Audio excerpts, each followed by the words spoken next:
Oke, bismillahirrahmanirrahim. Assalamualaikum warahmatullahi wabarakatuh. Nah, di sini saya, Fabian Davina Ghazali, akan mempresentasikan laporan hasil observasi PLP 1 atau pengenalan lapangan persekolahan 1. Nah, di sini saya melakukan observasi di SDN Berumantakan, yang dimana SDN Berumantakan ini termasuk sekolah inklusi, yaitu sekolah yang menerima segala jenis siswa termasuk siswa yang berkebutuhan khusus. Nah, di sini SDN Berumantakan beralamat di Jalan Sodipuro nomor 4, Ketelan, Kecamatan Banjarsari, Kota Surakarta, Provinsi Jawa Tengah. Nah, di sini sebelumnya saya dan teman-teman saya di SDN Berumantakan memiliki bahan kajian observasi. Di antaranya ada visi misi dan struktur organisasi, yang kedua ada tugas kepala sekolah, ketiga ada tugas guru kelas, lalu yang keempat ada peraturan dan tata tertib sekolah, yang kelima ada kultur sekolah, dan yang keenam ada program P5 kurikulum merdeka. Nah, di sini selanjutnya ada rangkaian kegiatan saya dan teman-teman saya selama kami PLP di SDN Berumantakan. Nah, di sini kami melakukan kunjungan observasi di SDN Berumantakan selama 10 kali, dengan 2 kalinya yaitu penyerahan dan pelepasan PLP. Nah, di sini pada tanggal 28 Oktober 2024 ada penyerahan PLP 1, kemudian di tanggal 31 Oktober saya dan teman-teman wawancara visi misi dan struktur organisasi dan tugas kepala sekolah dengan Ibu Surni Andayani selaku kepala sekolah SDN Berumantakan. Kemudian di tanggal 4 November kami melakukan upacara bendera dan wawancara peraturan dan tertib sekolah dengan Ibu Surni Andayani lagi selaku kepala sekolah, dan kami juga melakukan pengamatan langsung kegiatan menari. Nah, selanjutnya di 8 November 2024 kita melakukan senam bersama. Lalu pada tanggal 11 November 2024 kami melakukan upacara bendera untuk memperingati Hari Pahlawan. Nah, selanjutnya kami juga melakukan pengamatan langsung sholat zuhur berjamaah di SDN Berumantakan. Nah, kemudian pada tanggal 14 November 2024 kami melakukan wawancara kultur sekolah bersama Ibu April selaku wali kelas 3. Nah, kemudian kami juga melakukan pengamatan langsung kegiatan 2 bersama dan pramuka. Lalu pada 18 November 2024 kami melakukan upacara bendera, lalu ada wawancara tugas guru, maaf ya, di sini wawancara tugas guru kelas bersama Ibu Ana selaku wali kelas 1 SDN Berumantakan, dan pengamatan langsung doa bersama pada agama Katolik. Dan selanjutnya pada tanggal 21 November 2024 kami melakukan wawancara P5 kurikulum merdeka dengan Bu Eka selaku wali kelas 5 SDN Berumantakan. Nah, pada 22 November 2024 kami melaksanakan program P5 kelas 5, yaitu berupa pengecetan ekobrik. Nah, itu tuh salah satu program P5 di kelas 5 SDN Berumantakan. Dan kami juga melakukan pengamatan langsung, yaitu adanya perpustakaan keliling pada hari itu. Nah, dan yang terakhir pada 24 November 2024 kami melakukan upacara bendera untuk memperingati Hari Guru dan pelepasan PLP 1. Nah, di sini jadi saya dan teman-teman saya melakukan PLP 1 di SDN Berumantakan ini dimulai pada tanggal 28 Oktober 2024 sampai 25 November 2024. Oke, masuk ke bahan kajian PLP 1. Nah, di sini yang pertama ada visi misi SDN Berumantakan. Nah, di sini SDN Berumantakan memiliki visi misi, nah pastinya. Nah, di sini visi misi itu ditempel di setiap kelas. Lalu kemudian di sini visi SDN Berumantakan berbunyi terwujudnya peserta didik yang beriman dan bertakwa, berakhlak mulia, berkarakter, terampil, berwawasan luas, dan peduli lingkungan berdasarkan semangat Pancasila. Dan sedangkan di sini SDN Berumantakan memiliki 10 misi. Selanjutnya, nah, di sini pastinya visi misi SDN Berumantakan itu memiliki keterkaitan dengan kurikulum merdeka. Nah, karena roh atau nyawa dari visi misi SDN Berumantakan adalah kurikulum merdeka itu. Nah, untuk sementara ini visi misi SDN Berumantakan belum dihafal oleh kepala sekolah dan guru di SDN Berumantakan, tetapi visi misi selalu didengungkan ataupun dibacakan. Dan pastinya kepala sekolah serta guru memahaminya, karena dengan memahaminya akan lebih mudah untuk mencapai visi untuk mencapai visi misi SDN Berontakan. Nah, kemudian di sini terdapat struktur organisasi SDN Berontakan. Nah, di sini sudah jelas ya bahwa SDN Berontakan memiliki bagian organisasi yang cukup jelas, dan di mana ada garis koordinasi, garis komando dan garis koordinasinya. Bisa dilihat di sini. Nah, oke, lanjut. Di sini selanjutnya ada bahan kajian tugas kepala sekolah. Nah, di sini kepala sekolah SDN Berontakan atau yaitu Ibu Surni Hadayani, kepala sekolah sudah menetapkan program kurikulum merdeka yang dilakukan secara bertahap. Nah, pada tahap pertama, kurikulum merdeka itu diberikan di kelas 1 dan kelas 3, kemudian bertambah di kelas 2 dan kelas 4. Nah, untuk tahun ajaran 2024 sampai 2025 ini, alhamdulillahnya dari kelas 1 sampai kelas 6 SDN Berontakan sudah menerapkan kurikulum merdeka. Nah, untuk persiapan atau penyusunan program kurikulum merdeka ini pastinya dilakukan di awal tahun ajar sekitar pada bulan Juni. Nah, untuk penyusunannya sendiri, SDN Berontakan ini mengembangkan kolaborasi antara kepala sekolah dan guru kelas ataupun guru di SD ataupun guru apel seperti itu. Nah, di sini kepala sekolah juga membentuk tim pelaksana dan koordinator kurikulum merdeka, nah, atau di sini itu disebut dengan si kurikulum. Nah, di sini kepala sekolah juga melakukan pengawasan dan evaluasi terhadap program kerja. Nah, seperti tugas kepala sekolah ya, sebagai perancana, pelaksana, ataupun pengawas, evaluator, serta motivator. Nah, di sini yang kita garis bawahi yaitu monitoring dan evaluasi. Nah, di sini pastinya kepala sekolah melakukan pengawasan terhadap programnya, termasuk program kurikulum merdeka yang dilakukan kepala sekolah itu kurang lebih 2 kali selama setahun yang masuk kelas. Jadi biasanya kepala sekolah itu masuk ke dalam setiap kelas untuk mengecek seperti itulah pada awal semester. Dan juga melakukan evaluasi terhadap program kerja. Nah, di sini untuk penanganan evaluasinya, pastinya yang pertama, kepala sekolah dan guru-guru di SDN Berontakan ini akan melakukan refleksi terhadap program-program yang sudah terlaksana, kemudian akan mencari permasalahannya apa, dan kemudian akan mencari solusi yang terbaik untuk mengatasi masalah yang terjadi dari program kurikulum merdeka atau program sekolah yang lainnya. Nah, di sini lanjut, kepala sekolah juga memiliki kebijakan pada bidang intrakurikuler. Nah, intrakurikuler itu di mana kebijakan di mana kegiatan itu bisa terlaksana efektif dengan biaya seminim mungkin. Nah, contohnya bisa dengan merekrut saya dan teman-teman selaku PLP 1 untuk melakukan suatu kegiatan, untuk membantu satu kegiatan di SD Berontakan agar berjalan lebih efektif. Nah, ataupun bisa juga untuk dengan kebijakan merekrut mengajak orang tua atau mengajak masyarakat sekitar dalam membantu terlaksananya suatu kegiatan di SDN Berontakan. Nah, kemudian kepala sekolah juga memiliki kebijakan di bidang ekstrakurikuler, di mana ekstrakurikuler ini bisa mengembangkan bakat siswa dan siswi SDN Berontakan. Nah, diantaranya ada melukis, menari, pramuka, dan pencaksilat.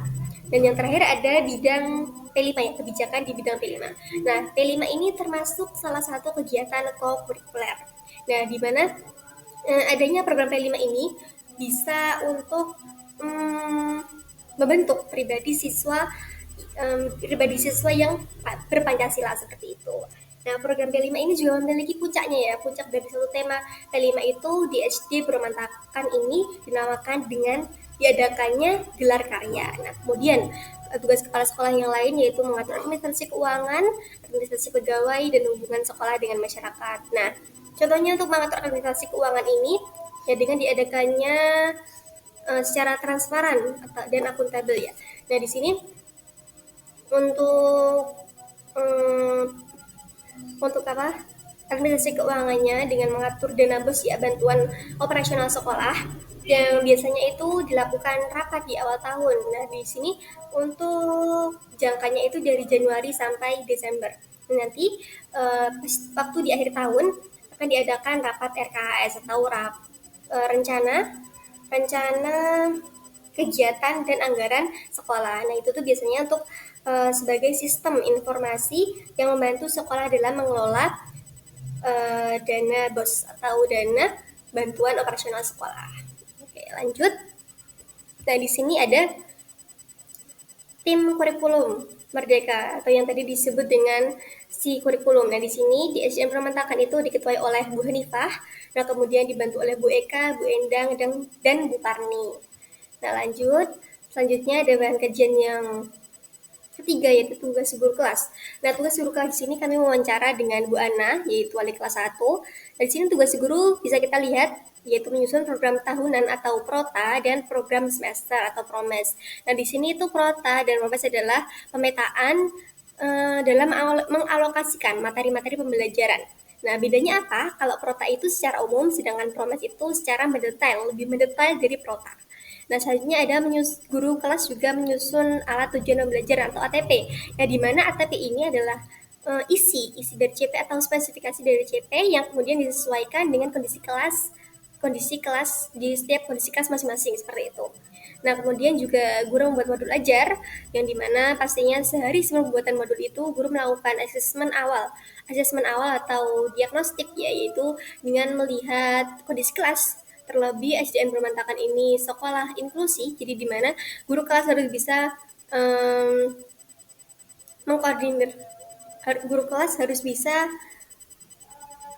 mengalokasi, guru kelas ya harus bisa sesuai mengatur modul ajar yang sesuai dengan kondisi kelasnya masing-masing. Nah, juga di sini ada evaluasi KBM. Nah, di mana evaluasi ini sebagai refleksi dari pemahaman setiap siswa selama pembelajaran seperti itu. Nah, tugas guru yang lainnya juga ada menjadi tim pelaksana P5. Nah, di sini guru juga menjadi tim koordinator dari program P5. Setiap guru kelas masing-masing maka menjadi tim koordinator dari kelasnya masing-masing. Nah, di sini tugas guru juga menyusun modul proyek P5. Nah, di sini dan juga ada evaluasi proyek kelima. Untuk pelaksanaannya atau untuk evaluasinya pasti guru kelas dibantu dengan guru mapel. Setiap guru kelas pasti ya dibantu oleh guru mapel, bisa guru olahraga ataupun guru agama. Seperti itu. Nah, kemudian di sini tugas guru yaitu membuat buku absen, membuat buku absen siswa, membuat jurnal harian siswa, dan tata tertib kelas. Selanjutnya, guru kelas juga membuat denah tempat duduk, papan absen, jadwal pelajaran, dan daftar piket.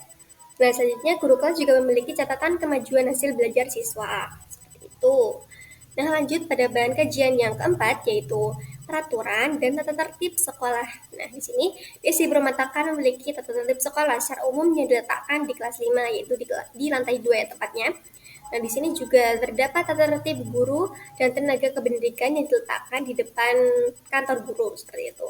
Dan untuk peraturan tertulis dari kepala sekolah tentang program P5, untuk secara tertulisnya belum tersedia ya, untuk secara tertulis atau tersurat itu belum ada, tetapi untuk secara tersirat sudah disampaikan dan dilaksanakan oleh guru maupun kepala sekolah di SDN Permatakan. Nah, selanjutnya di sini SDN Permatakan juga memiliki program bimbingan dan konseling di mana guru kelas dan guru agama pasti sudah mencakup sebagai guru BK atau guru bimbingan konseling. Nah, di sini juga terdapat sanksi pelanggaran dan tata tertib di SDN Permatakan. Oke, lanjut. Selanjutnya ada bahan kajian yang kelima, yaitu kultur sekolah. Nah, di sini di SDN Permatakan juga terdapat program 5S. Lalu selanjutnya terdapat upacara bendera setiap hari Senin, bisa juga upacara untuk memperingati hari besar lainnya, seperti itu. Nah, selanjutnya terdapat program literasi ya yang dilaksanakan untuk kelas 4 sampai 6 setiap hari Rabu dan untuk kelas 1 sampai 3 setiap hari Kamis. Nah, selanjutnya untuk pembiasaan ibadah. Di SDN Permatakan terdapat program sholat duhur berjamaah setiap Senin sampai Kamis. Itu secara bergantian ya, pertama yang sholat untuk kelas 1 sampai 3, kemudian sesi 2 atau quarter 2 kelas 4 sampai kelas 6 seperti itu. Nah, juga ada sholat duha berjamaah yang dilaksanakan setiap Rabu dan Kamis. Nah, biasanya untuk hari Rabu ini sholat duha untuk kelas 1 sampai 3 dan di hari Kamis itu sholat duha untuk kelas 4 sampai 6. Dan juga terdapat doa bersama untuk siswa yang beragama Katolik dan Kristen setiap Senin sampai Kamis di jam 12 siang, seperti itu.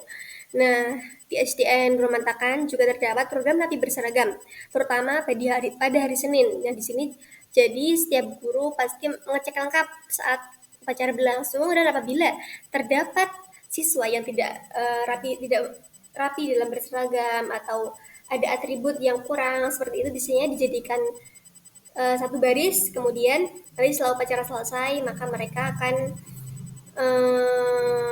dinasihati oleh guru ataupun kepala sekolah, dan pastinya mereka juga masuk ke dalam siswa yang kurang rapi seperti itu. Nah, di sini untuk kultur selanjutnya terdapat program pembiasaan baris berbaris, tetapi belum terlaksana setiap harinya. Nah, biasanya itu bisa terlaksana apabila pada hari itu guru kelas full siswanya itu full di kelas bersama guru kelas dari pagi. Jadi guru kelas pasti bisa melakukan pembiasaan baris berbaris seperti itu. Nah, kemudian terdapat kegiatan apel. Nah, biasanya ini dilaksanakan ketika ada program numerasi dan literasi.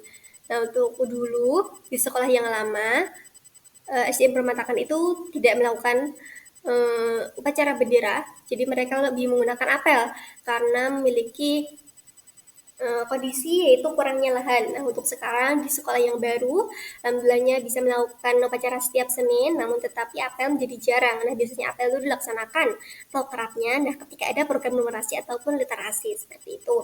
Nah, kemudian terdapat program menghormati guru. Nah, oke. Nah, selanjutnya juga terdapat kegiatan class meeting. Nah, biasanya ini dilakukannya tuh setelah PSAS, bisa berupa games, lomba antar kelas, atau lomba menghias kelas, dan lomba-lomba lainnya. Nah, selain itu ada kegiatan ekstrakurikuler ya, kegiatan menari dilaksanakan setiap Senin dan Kamis, kegiatan melukis dan menjadi silat setiap Rabu, dan pramuka itu setiap Kamis. Seperti itu. Nah, lanjut. Oke, di sini ada dokumentasi pembiasaan agama ya. Di sini ada sholat duhur yang pertama, lalu ada sholat duha berjamaah. Lalu yang di sini yang ketiga ada pembacaan doa agama Katolik. Nah, untuk dokumentasi yang selanjutnya itu ada kegiatan pramuka dan kegiatan menari. Lalu ada dokumentasi lain, yaitu ada kegiatan upacara, program senam bersama, dan baris berbaris sebelum masuk kelas. Nah, lanjut pada bahan kajian yang terakhir, yaitu program P5 atau kurikulum merdeka.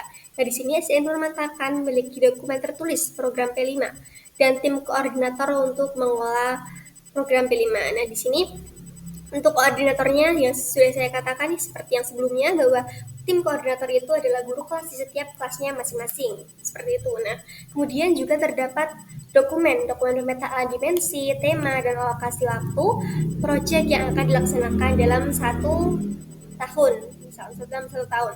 Kemudian juga terdapat program yang melibatkan pihak di luar sekolah atau yang biasanya bisa orang tua ya, pastinya orang tua, dan program coaching ataupun pelatihan oleh sekolah bagi pihak yang terlibat. Nah, pihak yang terlibat itu bisa orang tua. Nah, kemudian nanti akan melakukan briefing ya dengan orang tua mengenai program P5 yang akan dilaksanakan di SDN Permatakan seperti itu. Nah, kemudian di sini ada evaluasi penilaian profil pelajar Pancasila atau P5, yang dimana di sini masih dalam rencana. Maksudnya masih dalam rencana ini saat kita wawancara, evaluasi itu belum dilaksanakan atau akan datang. Nah, biasanya itu evaluasi dilaksanakan setelah SAS. Nah, jadi selain rapat nilai, SDN Nurmantakan ini juga ada rapot dari program P5 seperti itu.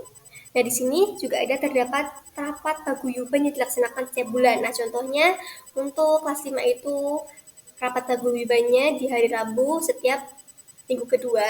Lalu ada kalau kelas 6 itu di hari Kamis setiap minggu kedua. Nah, itu dilaksanakan setiap bulan seperti itu.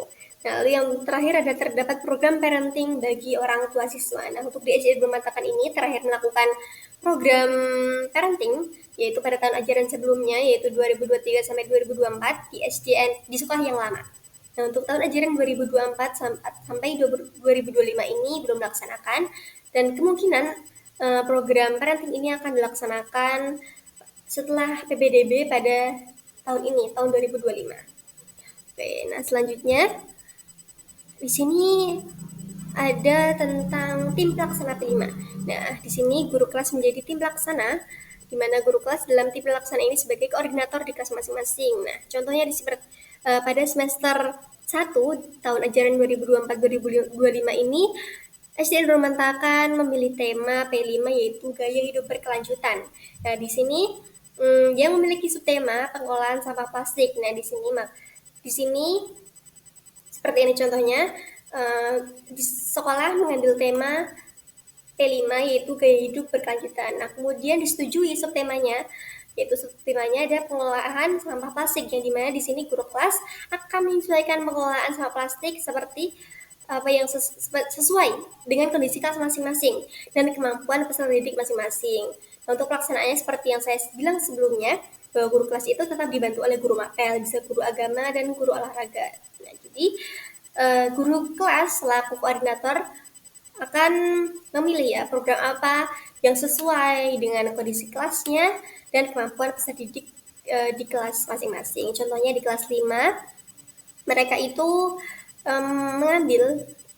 mengambil program pengolahan sampah yaitu berupa ekobrik. Nah, untuk dokumentasi P5 di sini, saya dan teman-teman saya juga ikut melakukan pengecatan ekobrik ya pada proyek P5 kelas 5 di SDN Perumantakan. Nah, seperti ini bisa dilihat SDN Perumantakan melakukan pengecatan ekobrik yang ekobrik ini akan dibuat rak mukena untuk anak-anak siswi kelas 5 SDN Perumantakan.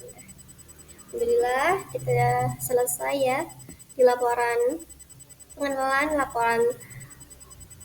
lapangan persekolahan atau PLP 1. Nah, di sini waktunya Q&A. Karena di sini saya mempresentasikan bukan secara offline ataupun online, tetapi dengan men-tag video. Apabila ada pertanyaan mungkin bisa ditanyakan di kolom komentar. Kurang lebihnya atau banyak salah kata dari saya ucapkan mohon maaf. Dan untuk perhatiannya saya ucapkan terima kasih. Sekali lagi saya ucapkan terima kasih. Assalamualaikum warahmatullahi wabarakatuh.